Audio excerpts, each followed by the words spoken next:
Hey guys, welcome to Approach the Nerds. Last minute, very sporadic, out of nowhere, Shang-Chi and the Ten Rings spoiler review. If you have not seen this movie, do not watch this review until you do. Because I'm gonna spoil a lot of stuff, and I don't know how to do this review without spoiling a lot of stuff. I was gonna initially do a video, but then I started thinking there's a lot. This would be a really long video. So instead, me and my spouse, River Park, are here because we went inside at the drive-in a few hours ago. I was taking notes literally in the car because I was like, this has changed. This has changed. So like there's just a lot going on with this movie. So yeah, I figured the best way for me to do this review would be to just do a live stream. So again, if you have not seen Shang-Chi yet, do not watch this review, see it, and then come back. Also, I butcher names. It's just what I do. If you're a regular on my channel, you already know that. So don't come at me asking me why I said a name this way. It's gonna happen. My spouse is Korean American. I butcher Korean names. There really is no limit to the names I will butcher. So. And I will butcher Chinese names and every other kind of name that is not Korean or... I butcher everything, even English names. So, all right. So let's talk about this movie. Number one, we liked this movie. This movie was very, very well done. Yes. Very well done. There's no shade on that. It's just interesting because it is literally an entirely different story than the Shang-Chi we know in the comic books. What I mean by that is the Shang-Chi that I know, the Shang-Chi that basically has connections to, the Atlas Foundation, the Shang-Chi that is connected to Iron Man and Captain America and becomes a secret Avenger who has plays a role in the Secret Wars, which more than likely we're getting on Disney Plus because more than likely that's what Nick Fury's story is. This character had a huge connection to MI6. That was his thing. He was the master of Kung Fu. He is known literally in the comic books as the greatest Kung Fu master and fighter of all of Marvel. He's all of Marvel, like literally Marvel. That is his stick. But he's a master of chi. He's a master of technique. He has very good weapon mastery. He is, F&A. He's just F&A without the rings. So I knew when they announced that they were getting rid of his father, Fu Manchu, because of reasons, that they were going to basically retcon this story. I just didn't realize how much of it was going to be different. And what I mean by that is his mother is not a real character in the comics. His sister is not his actual sister in the comics. If you've read the comics, Shang-Chi actually has multiple siblings, about 5 or 6 sisters. One of them is Han. And the only reason that a lot of people know about Han is because she was connected to Wakanda. Basically, Fu Manchu literally had this child to try to marry her off to the current king of Wakanda because he wanted to build a bridge between their nations. And of course, the king of Wakanda was like, nah, I pass. Like, she's good and all, but no, I'll pass. So he's had multiple children for various reasons. Now, his mother, it's a whole different story in the comics. And what I mean by that, if you are a Captain Britain fan, you know that the father in Captain Britain's story had him, Jamie, and Betsy because he basically came from another world, another magical realm, and he came to Earth to find the perfect genetic wife to make his superpower babies in the hope to create the next Captain Britain. This is basically what Fu Manchu did in the comics. He found a white European woman and he was like, you gonna have my baby. And she's like, cool. And so that's how Shang-Chi was actually born. So Shang-Chi has always been Eurasian. And interestingly, they completely did away with that. Now, as a mixed person, you guys know if you're on my channel, I'm always up in arms about that mixed erasure is a thing. And so to you Eurasians out there, I'm sorry. No rep for you. My daughter's half Asian. No rep for you. I apologize. Just not your story. But again, this is MCU and MCU does its own thing. They are their own universe. It's like watching DC and Arrowverse, completely effing different. They're just different. So we did not get to get Shiwa. I think that you say it, Shiwa, basically. She is actually the daughter, our younger sister of Shang-Chi. They both have the same parents, is what I'm saying. So Fu Manchu and the unidentified white European woman with the perfect genetics had 2 kids with him. So that was Shang-Chi and then Shiwa, who basically, she's with the House of Daggers, which is insane. She actually gets sent off to the Ukraine or Russia or something like that. Like she gets like branded by her dad because he is ticked off that they did something they weren't supposed to do. And so he tells Shang-Chi that she's dead, but he actually sends her off to the House of the Deadly Hammers and she gets trained. And if you don't know what that is, you should really check that out. It's actually very cool. But so they're separated. And the same animosity you're seeing from the character of Xiling in this, it happens with, Shiwa, but she's more mad that she keeps excelling at everything and she's punished by the father, whereas Shang-Chi doesn't really have to try and do anything and he just is giving everything by the father. The only reason that Fu Manchu and Shang-Chi actually fell out is because Shang-Chi thought his dad was good. He didn't know his dad was an asshole. So he was like, oh, it wasn't until like he sent him on this mission. So basically he sent him to go kill this MI6 agent. And the MI6 agent is like Dr. Petrie or something like that. He's literally the like a really big scientist, a very big like MI6 like agent. And Fu Manchu, MI6 is his rival. So he sends, his son to basically kill him to give MI6 a message that, hey, I'm strong. So he does go to assassinate him, but actually he turned out to not be human. It was like a robot or something. It's a long story. And then you learn later that he actually has been, Fu Manchu had him the entire time. So he sent his son on a wild goose chase. So it was a thing. But anyway, so what I mean is that he has such a connection to MI6 that the 10 rings, Natalo, all this has nothing to do with his story. So, but because Mandarin is his dad, they merge these stories together. So I just thought that was really interesting. Because again, I just like comparing it. I thought it was it's an interesting and very well put together movie. It is just not the story we know. All right. So there literally are other parts of this that are completely different, but like I don't think we're going to get the Shadow Council at all. That's just probably not going to be a thing. There's so many things that we're not going to get because they don't have the Fu Manchu angle. So everything is more directed towards the Mandarin storyline. And so it's like taking 2 separate comics and merging them together. That's what I found interesting. It's very different. Anyway, so another thing about it that I thought was interesting is we're introduced to the rings.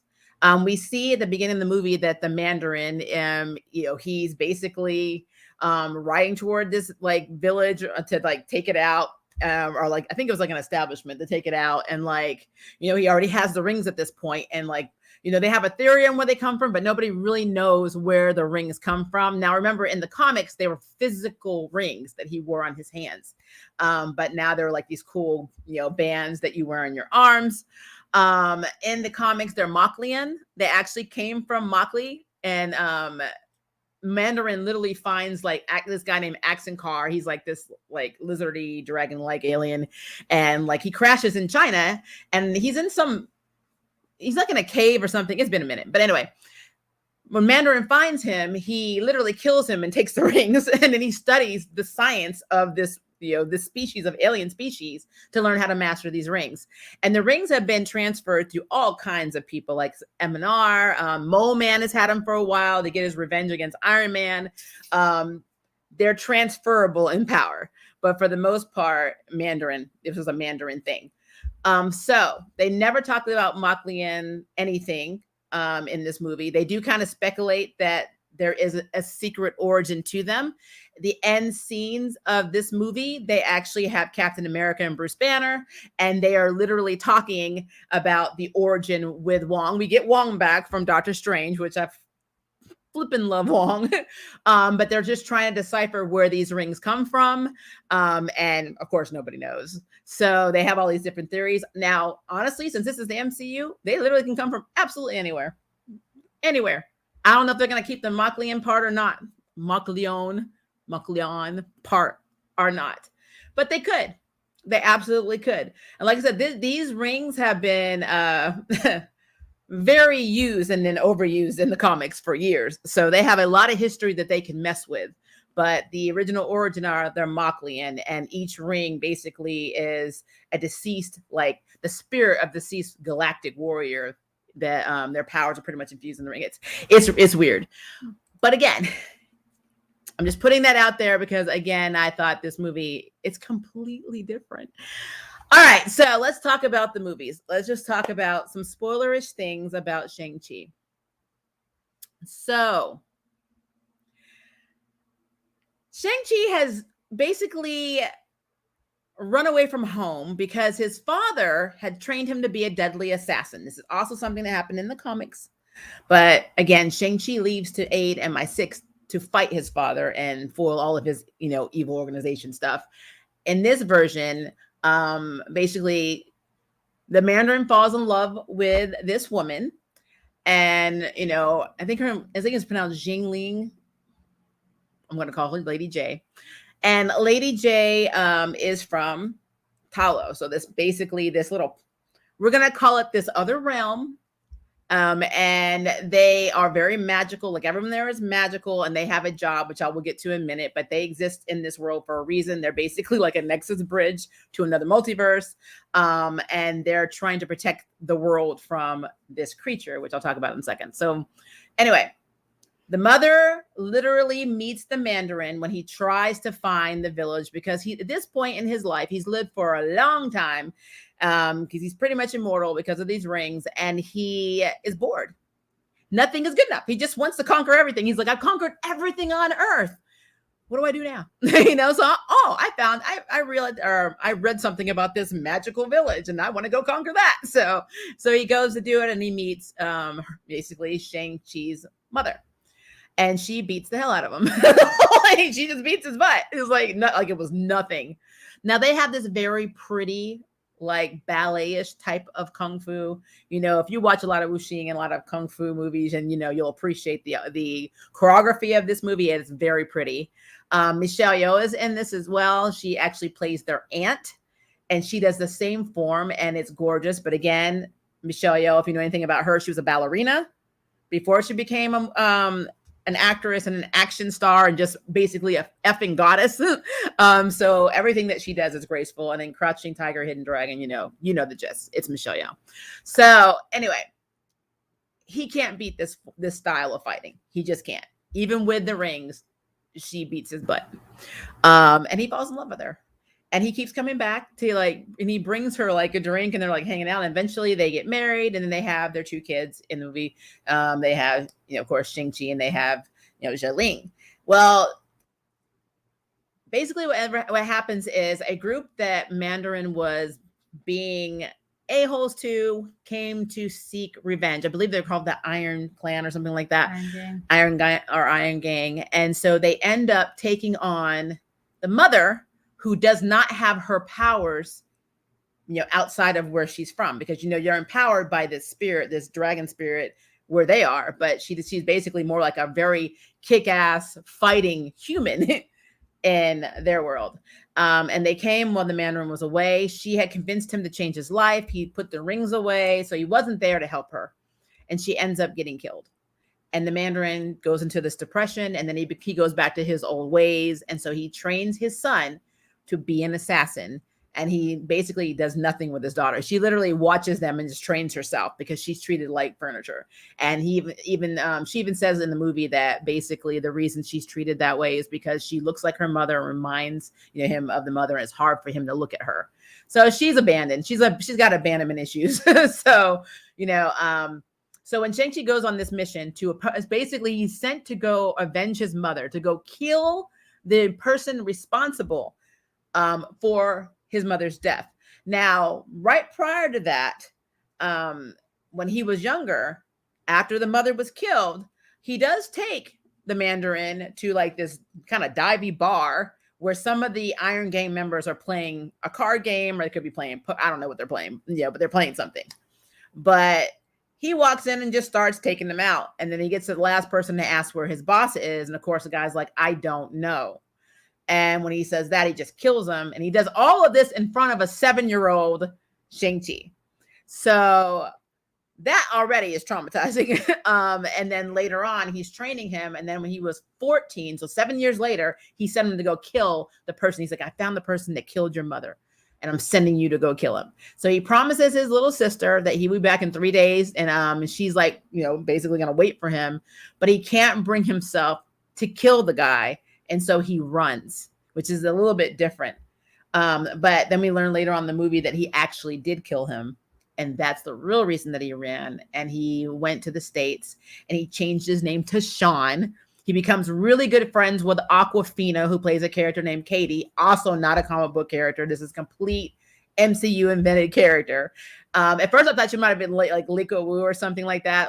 She was with MI6 and she was a love interest for Shang-Chi, but no, she looks to be the love interest, but she's a completely made up character. And to me, she's confusing, but I'll get to that in a second. But they work as valet, basically valet. They work in valet. They park people's cars. They also steal people's cars and go on joy rides with it. They also have an affinity to karaoke, something they drag Wong into in one of the end scenes, which is really funny. And then they have these two friends that are a couple. And I love it. Starts off with, everybody's telling them, you're adults, you have all this potential. Why are you just working in ballet? Why are you wasting your life? Katie's, mother says it. The friends that they go out to dinner with talk about they're scared of adulthood and responsibility, and they need to just do something, with their lives.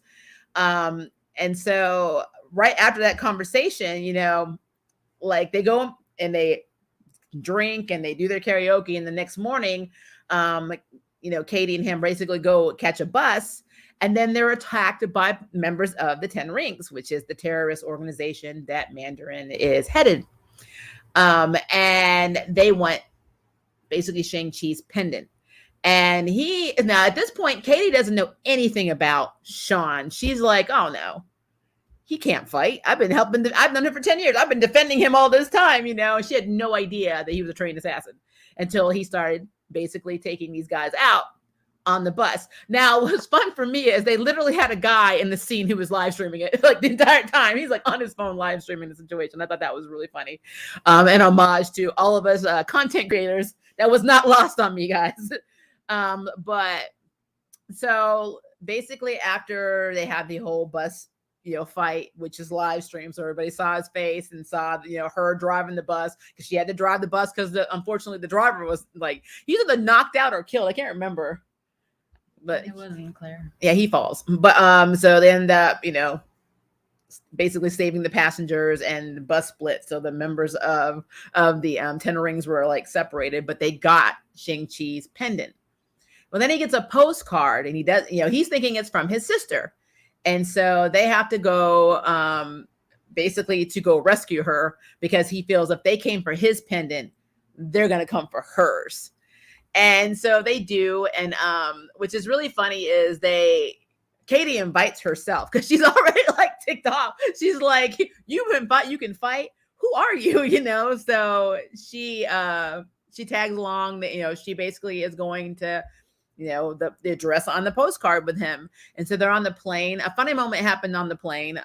He was telling his backstory, and this like flight attendant like literally interrupts in the middle, and she's like, so we only have the vegetarian and the beef menus tonight. And they're like, what? They're like, okay, well, vegetarian. She's like, okay, well, actually, no, we just ran out of vegetarian, so we have beef. So what will you have? And Katie's like, well, you mean you only have beef, right? And she's like, and she looks over at Shang-Chi, and she's like, and you? And he's like, yeah, the beef. I'm like you have options. It was so stupid. It was just really stupid. Well, I mean, like strict vegetarians wouldn't choose beef, so. True. But I mean, what was their option? Peanuts? They had nothing else to eat on the plane. So it was like, this is really, really weird. But whatever. And they were going from San Francisco. So that's basically where they were living. They were living in San Francisco. So they fly off, I think it was to Macau. Mm-hmm. And his sister is there. But he doesn't know it yet. So they show up and there's like this guy and he's like, oh yeah, you're to come here, and we've been waiting for you. And, we need you to fight somebody. It's like, what? It's like he's already entered into like an underground fight ring, and one of the fights cracks me up because it's between Wong and the freaking Abomination from the Hulk, the Incredible Hulk movie. And it was actually something that they staged to make money. So Wong is like, I'm telling you, Wong is amazing. But they watch that fight, and then Shang-Chi has to go and enter in a fight, and it turns out that he's in a fight against his sister. And she starts beating the hell out of him because she has abandonment issues by him. So it is a thing. After the fight, he, tells her, our father's coming from you. And then sure enough, they do show up. They have this crazy fight scene that's outside on the ledge of the building because, they're trying to get to the elevator. That entire scene was terrifying. That should have ended Katie and Shang-Chi's friendship immediately, especially when she fell and the sister, Jingling, caught her. But long story short, they don't escape anything because they end up, the Mandarin's there, and he ends up basically taking them back to his compound where he has convinced himself that his dead wife has been taken hostage by the people of Ta Lo, and that she's whispering to him that you need to come and save me. And I was like, say what? And I'm like, okay. And so he's trying to convince his children to help him go there and basically save her and burn the whole village down. Now, he is in his feelings because he also blames them for the death of his wife because they tried to move to Ta Lo, but because of Mandarin's, dictatorship and assholey past, they didn't want him there. And so he was like, well, if we had been able to go there, then we wouldn't have died. My wife would still be here. So he's very bitter about that too. So Mandarin is basically brokenhearted, a shell of himself because his wife is gone, and basically trying to go back to his old ways. And he basically is a shit dad. So that's what's happening with that. So then before we get to the Ta Lo stuff, Ben Kingsley's character is back, which I don't know if you guys remember this. In the Iron Man 3 movie, he actually imitated being the Mandarin. And Trevor Slattery is his name, and he is absolutely hysterical in this movie. Especially when he talks about why he got into acting. He's like, my motivation for acting was I saw these monkeys that were pretending to like ride on a horse, and I thought it was real. And my mother was like, no, that's acting. And he's like, I knew then that if these monkeys could ride a horse, what could I give to the world? And we're like, what the hell? So again, as an actor, whatever motivates you, I'm there. But like, that was just funny as hell. But yeah, he definitely, this to me has solidified his place within phase 4 of the MCU as being canon, because he kind of had a little redemption, because remember in Iron Man 3, the real, Mandarin sent, the 10 rings to take him, and they were going to kill him. But I guess he said something about doing like Macbeth or some kind of like rendition. They loved it. And so basically he became their jester, their court jester. And that's why they kept him alive. And he has this like creature from Ta Lo who like, there's like no face and there's like weird looking wings, but for some reason it's strangely adorable. And I want a pop doll of him. And he named him Morris. And Trevor can talk to this thing. Nobody else can understand him, but for some reason, Trevor's been down there with him so long, he understands what it's saying to him. I don't get it. I don't understand it. I just suspended my disbelief. I did not understand how he became the translator of this mystical creature. But anyway, it told them, hey, I can get you to Ta Lo, and basically before your dad gets there. So they break out in this really cool parking lot scene. And when you get through the forest to Ta Lo, it is like a maze that shifts. So you have to know where to turn or the forest will crush you, which is what happened at the beginning of the movie when Mandarin first tried to go, and he lost everybody on his team except himself. But because Trevor was able to communicate with Morris was able to tell them where to go, which I thought was really cool. And I'm not gonna lie to you, when they got into Ta Lo, I got Pokemon vibe, like Pokemon Go vibes. I was like, the first thing you see is like a Ninetales. I'm like, what? You got to catch them all. I'm like, all I wanted to do was pull out some Pokemon balls. But they finally get there. They meet the other residents of Ta Lo. Of course, they meet their aunt. and she basically breaks down like what the story is. And again, I had to take a lot of notes on this because it is so different from the comics. So, okay. So Talo, basically, there is a creature called the Dweller in Darkness, and it was sealed behind this, like, it's like a black gate or death gate. And all of the people there are actually from another dimension. They have big cities. It's basically, this is the multiverse. So think of it as another universe. And to keep the Dweller from doing the same thing to Earth that happened to their world, they were sent by their ancestors there to keep this gate shut and keep this Dweller out. And they have the aid of this like protector, this is like a really cool serpenty dragon thing, which is really interesting. But the dark gate needs to stay closed. Now, for the plot of this movie, of course, the dark gate is or the entities in the dark gate are whispering to Mandarin in his wife's voice. So he's thinking they're keeping the wife behind this gate, which for me, I'm like, how the hell does that make a lick of sense? It's like you're in trouble. We could put you in a regular jail and hold you hostage because we don't think anyone can find us. But instead, we're going to put you behind a gate. Like, why? Like, the Mandarin, aka Wenwu, which is what his name is, and he's had many names. He's so obsessed because he keeps hearing this voice, and of course, this is just a creature talking to him, trying to get this creature out because someone is whispering to him. It's a creature or something connected to the creature. I can't remember. It's something like that. But anyway, so long story short, I think that Shang-Chi, Katie, Jiling, and even Trevor was just there with Morris. I think they were there for a full 24 hours before Mandarin came. And the reason I thought that was impressive is, so Shang-Chi trained with his aunt to learn his mother's style because he figured his mother's style could beat his dad, and he had every intention of killing his dad. Katie basically was thrown into archery, which kind of made me mad. I'm like, I'm learning how to play Guild Wars too. You mean you could have just learned this in 24 hours? This is more, like, what? Where's the drama? Where's the struggle? So, but yeah, she's basically an archer now. Which I guess is a good thing because of what happens in the movie. And then, of course, Xiling, who's been like, she was basically watching people train, and her aunt's like, why would you sit on the sidelines? You're not, with your dad anymore. We don't do that here. Basically, women can fight. And so you can go out there and do what you want to do. And so she doesn't, it empowered her. And, at first glance, it kind of looked like this character would be on the side of good. But that's not exactly what happens. But we'll get to that in a minute. All right. So 24 hours.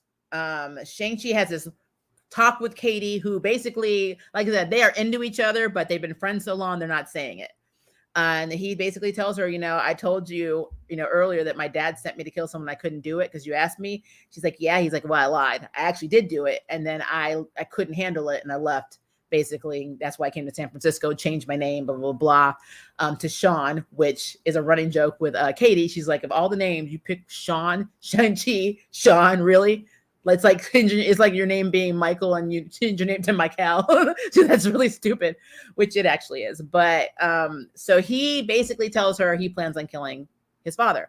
And they do have some kick-ass fights. And the rings actually show to be, they choose him to be more worthy, I guess is a good way of saying it. He got to the point where he was able to like control the rings. But unfortunately, after this big battle, the first fight they have, Mandarin, like, literally, it looked like he killed him. And Shang-Chi went into the water. Everybody's fighting. They were fighting Mandarin and the 10 Rings, but then all of these little soul suckers were coming out to take people's souls and take it back to the Dweller, because the more souls you feed the Dweller, the stronger he gets, and he is able to break out. But the Mandarin in him, right before he basically aided on getting the Dweller out, he literally, it looked like the insides of Shang-Chi were like in an x-ray. He hit him so hard, I thought he literally shattered his heart, and he went into the water. And he was what looked to be dying or drowning, but then he sees the protector, the dragon. The dragon basically leaps out of the water with him and takes him off to fight. And then they have their second battle, but not before the Mandarin had hit the dark gate like a lot and was letting these soul suckers out. And I don't know. I thought it was interesting because, the first time it came out, I thought maybe Mandarin saw it and was like, wait, what is this shit? But it's like Mandarin never, it's like he kept hitting it, but he never really paid attention to what was actually flying out of it. So I thought that was really weird. Like, I just thought that was strange. Just throwing it out there. But yeah, so then they have the second battle. And, Shang-Chi basically whoops his dad's butt. But then Wenwu, Mandarin, ends up sacrificing his life because, he gets grabbed. He knocks Shang-Chi out and the Dweller was grabbing for him and he starts getting his soul sucked out. But before he does, he relinquishes the rings to Shang-Chi. So now Shang-Chi, I was like, when that scene, I was like, this is the last dragon. I've got the power, but like, who's the master? So that whole scene was funny to me. But eventually him and his sister, they jump on the dragon. I don't know why the dragon was just like letting him fly. Like there was like no communication. It's like the dragon in Neverending Story. He looked like it actually looked like the dragon from Neverending Story. I wonder if that was their design. That's interesting. Now that you put it out there, now I can't not see that. Like I can't not see that now. I cannot see some things too. But now, like, so they have this battle, and like the dragon is literally not winning against the Dweller because these little soul suckers are feeding these souls, and there is an old man archer who was kind of like Katie's mentor. At first he told her she's not ready, but then I guess, they didn't really have a choice. All hands on deck. And he's like, we've got to hit the throat. And then he gets sucked. He like gets picked up and his soul gets sucked out. I was like, motherfucker, I liked him. Now, side note, Katie says her Chinese is very bad. And when Shang-Chi was talking to her and teaching her how to say his name, and and he would say things in Chinese, and she said, well, what does that mean? It made it feel like she didn't speak Chinese. But yet the people of Talo were speaking Chinese to her. Her grandmother spoke Chinese. And it seemed like she kind of understood. It was very confusing for me. I couldn't tell if Katie spoke Chinese or she didn't speak Chinese. It was very, very confusing for me. So that's just a side little question mark that I have over there. But so while the dragon's soul is being taken out, and they've already determined if the soul gets taken out, that the war is over. They lost. Katie makes a shot and shoots the monster or the Dweller in the throat. And then of course Shang-Chi's able to use his rings and do like, it was like a Nine Tails, Naruto, Sailor Moon, Silver Crystal like moment where like he just like KO'd. He literally KO'd the Dweller. And I kept thinking they had sealed this thing for like hundreds or thousands of years. And like Shang-Chi took him out in like 20 minutes. Like, throw your gang signs. So, and then that like I was sitting in the car watching the scene and I was thinking, now all of them have nothing to do. They don't have to watch the gate anymore. What are they gonna do with their lives? Can they go back to their own world? Can they? I mean, I'm assuming their worlds are gone, because if their thing is sealed and that's the portal to the other realm, then there's creatures still over there. So what are you gonna do? I guess I can go to the city, live their life. Karaoke. Sing karaoke. But so yeah, it's defeated. Something that bothered me was Death Dealer. We didn't get a lot. So Andy Lee played Death Dealer. Death Dealer is very cool character, but went out like a bitch.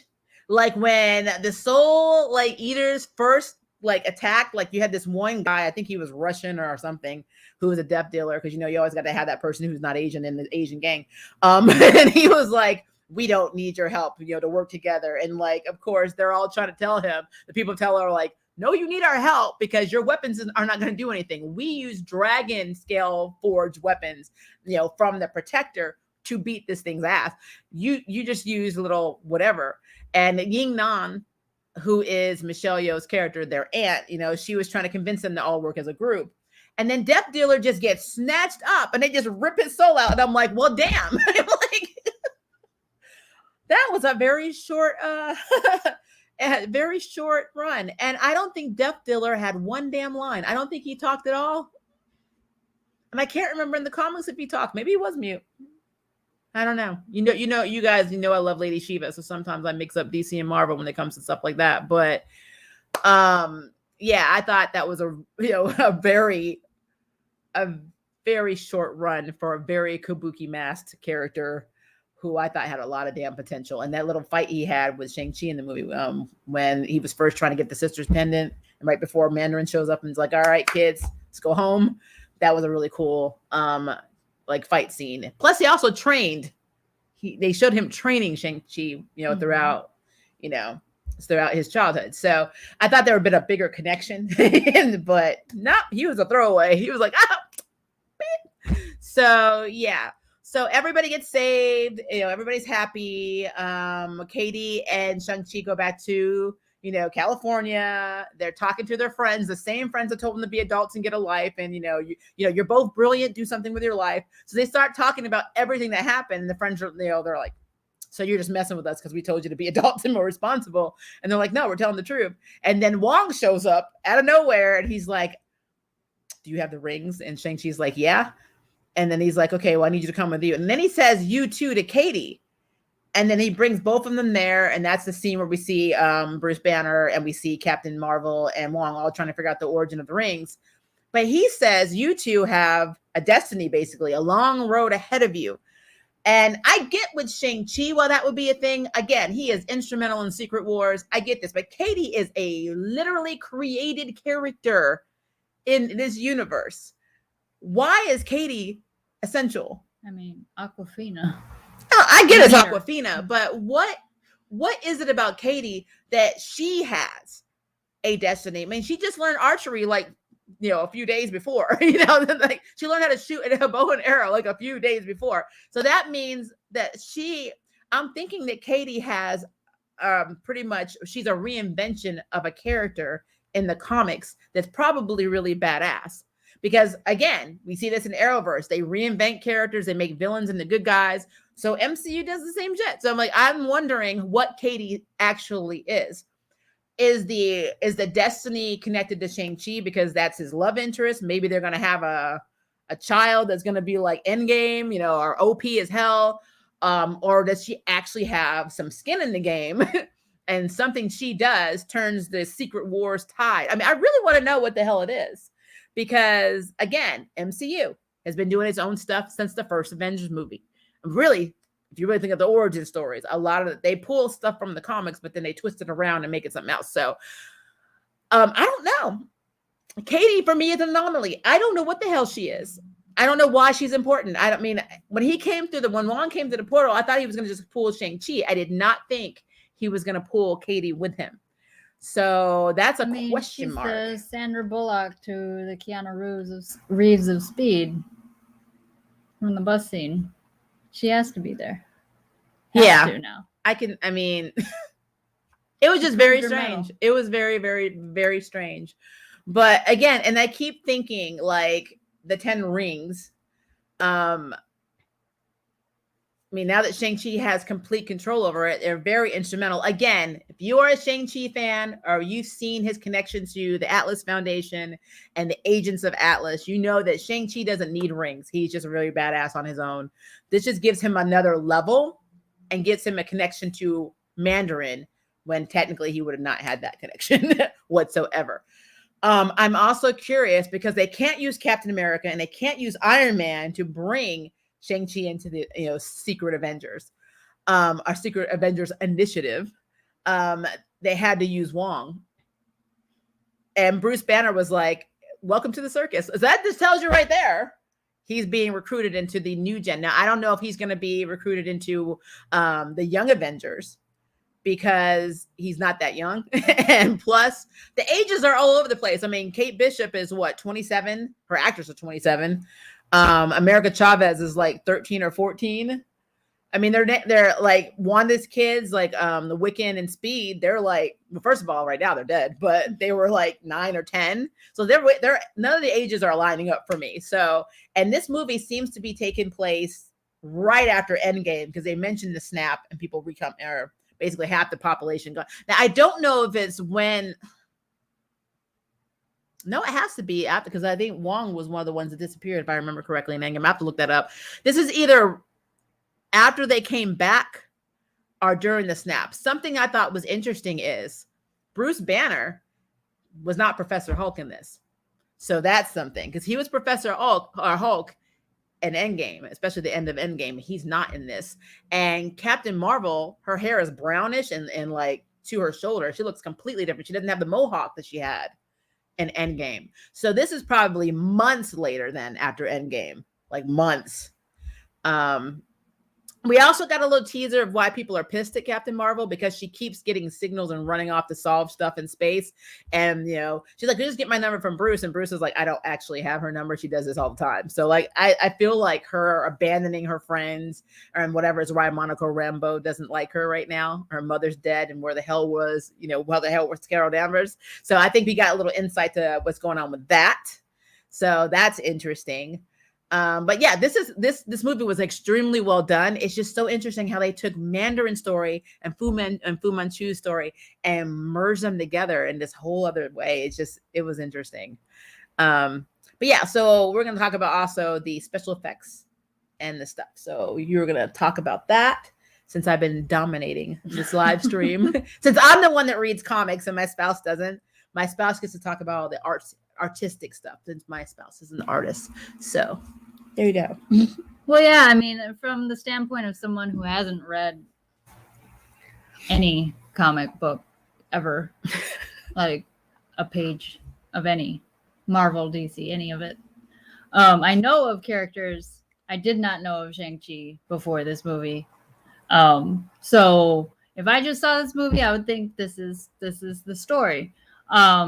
But all that aside, so I'm just coming at it from, you go to the movies to be entertained, to get drawn into the story, to, not have this moment of, disbelief, not suspended anymore. And I think this movie really pulled it off really well, like on most all points for me. I was a little bit anxious, just because, like, I think I read some headlines about, Simu Liu's tweets, and, he's gonna fucking make history, and all his comments and all of the controversy about it. And I was like, what is this gonna be about? And I mean, this movie does not disappoint at all. And if you have seen any like Asian flick at all, Asian, like, or even like hybrid kung fu, like, yeah, you are going to love this. Like, I mean, Crouching Tiger, Hidden Dragon was one of the like breakout movies like in this style of like beautiful martial art, and just set in the Asian setting. This wasn't like, technically it had to be an Asian setting at all. It was made up, but like the style and everything was gorgeous. Just puts you right there. And I love how they like used slow motion during some of the fight scenes to kind of bring out the beauty of martial arts, because it's very beautiful. Like, martial arts, pretty. When you're not trying to beat someone's ass, is a very beautiful art form.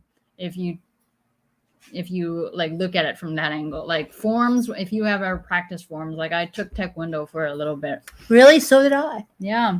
And I just love like and Tai Chi is full of it, because it's like slower than Taekwondo is, and so it's like you just like, it did kind of look like Tai Chi. Yeah, there's a lot. Well, Michelle Yeoh's character's form and the Talo people did more of the Tai Chi, and then everybody that wasn't from there seemed to do various styles of martial arts. Yeah, mixed martial arts. But because like she's moving energy, and that's all what Tai Chi is all about. Like I was training with somebody a long time ago, and he was talking a lot about energy and how like you build it up, and then like you can actually do some really amazing shit with Tai Chi if you really, really train hard on it. And but anyway, all that aside, gorgeous movie. And like there wasn't ever a moment where I was bored. Even when they were talking, and just sitting there. Yeah, it just kept moving forward, and that was important. The only thing that really was kind of distracting was like the rings. So like I don't play a whole lot of video games like on consoles, but a long time ago I played on a whatever that handheld Sega console was. I played Sonic because it's the free game that they give you with it, and I didn't buy a lot of Wait, games. it was on Game Boy?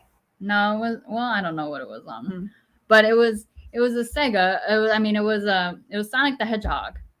Oh, you thought the rings reminded you of Sonic. And like I kept like, I can see that. especially the sound effect of the rings coming back to him, that on his arm was the exact same sound. Go play the game. If you're not like, you know, it's been a minute, I know for a lot of us. Go play the game and you will see when he jumps for those rings, it sounds exactly the same as when those rings come back on his arm. And that was so distracting for me. Every time those rings came back on his forearm, I was like, oh, Sonic's back. No, actually, like, well, stop it. I will say this about also something that I thought was really weird. He takes the rings and he starts forming what looks like a comic, was it coming up the Dragon Ball Z attack? It just went right out of my head. I literally thought he was about to pull a Goku or a Vegeta. It looked like straight out of Dragon Ball Z. And then he also the Great Protector Dragon, and the Dweller. It looked like a scene out of like a Titans movie. Like it was literally like you said, Mothra versus Godzilla, and I'm like, I can kind of see that. They took a lot of visuals from a lot of Pokemon, you already said. Yeah, Pokemon Go. They Like, took a lot of visuals from genres or nerd genres. Even Morris could be like, is it Nidoran? It's that little squatty type guy with. Like I literally spent a lot of time at Without a Talo face. looking at the creatures to see if I could figure out their connection to Pokemon. I mean, the Ninetales creature was exactly like. And it looked like a Ninetales, and the baby looked like a Vulpix. That's how I felt. And then like the lion guy reminded me of the lion statue that sits in front of the panda exhibit at the zoo, the Memphis Zoo. Yep. On that temple. Like, that's more of a local thing. But yeah, there are, like I said, if you are a nerd, you will look at this movie and you will find elements of your favorite anything in this movie. And I think they might have done this intentionally because it totally Disney adds to connection. Maybe they were like promoting things. I don't know. Because you need like that element, if it's all straight like super drama, super action, like super kung fu, like it's like okay. So you need that element of like the Morris, Trevor. Yeah. Trevor. Yeah. You need that. We need it. He was definitely the comic. Him and Morris. One of the things, I didn't tell you everything that happened. I did almost, but like there's little scenes I kind of left out. But one of the ones I think I'm just going to talk about is when everybody was being attacked. Trevor was playing dead. Morris and little Morris was like, he went to go and check on him. He's like, I'm pretending to be dead. You do it too. And little Morris flips his little body over and pretends to be dead too, so that the soul suckers don't get them and take the souls back. And I'm like, that's absolutely perfect. So yeah, there are elements like that in this movie that I love. Like I said, with the flight attendant, like talking about the meals, and we're like, we're getting this whole backstory. It's so serious, and she interrupts them to tell them about the meal. Them and like, of course, Shang-Chi and Katie getting Wong to go play karaoke because he's like, go home and get some rest. Well, we could, we could, and they're literally going and sell Welcome to Hotel California on my karaoke. Man can harmonize. And he can harmonize. Yeah, Benedict Wong is cool, but little moments like that, they made Shang-Chi naive a little bit. They made him fun. They made him, pretty much he's kind of like Peter Parker in a way. He's got that whole Peter Parker type persona, unless he's fighting, then it's completely different. And the Shang-Chi that I know in the comics doesn't crack a smile. He is like serious as shit in the comics. So it's like that kind of, it was kind of interesting. It was interesting to see this version. That's why I'm saying that this Shang-Chi is not the comic version of Shang-Chi at all on any scale. And this story is, completely nothing. They have tiny elements that are a little bit the same, but everything, it's just different. And it's been MCU'd. To that point, like the first time I ever saw Simu Liu was in Kim's Convenience. Yes, thank you. So like I felt parts of that character's like personality. He was like John. Yeah. Which is so funny. Did he not? He made fun of it too, because he was the only non-Korean Yeah. in the cast of a family that's supposed to be Korean. And so he basically said, oh, well, somebody thought I was Korean. I'm like, I'm not Korean, dude. I'm Chinese. And I'm like, that is such an homage to him playing that character in Kim's Convenience, because he played a Korean guy. And I thought that was really funny. But yeah, Simu Liu, I mean, he was good for what they needed, for what they made Shang-Chi to be. Mhm. He was very good. It's just, if you're a fellow comic nerd and you followed Shang-Chi and you followed, Secret Avengers, and you followed, like he was in a lot of different comic runs actually, then he's not the Shang-Chi that trained some of the team members from Agents of Atlas. It's not the same Shang-Chi. Now, will he get to that point? Maybe this is his starting point for him, and then he'll get more serious and, he'll get darker or more world weary later. I hope not. Secret Invasion messes a lot of shit up. So, I still hope not. I would love him to retain that kind of, and he's only this way with Katie, because when he was talking about killing his dad, he did have that seriousness to him too, that brooding, I killed a man, I'm messed up, and I'm gonna go kill my dad. You wanted me to be an assassin, I'm gonna kill your ass. Doesn't. But he doesn't. So but I don't know. Again, Secret Invasion messes up a lot of things.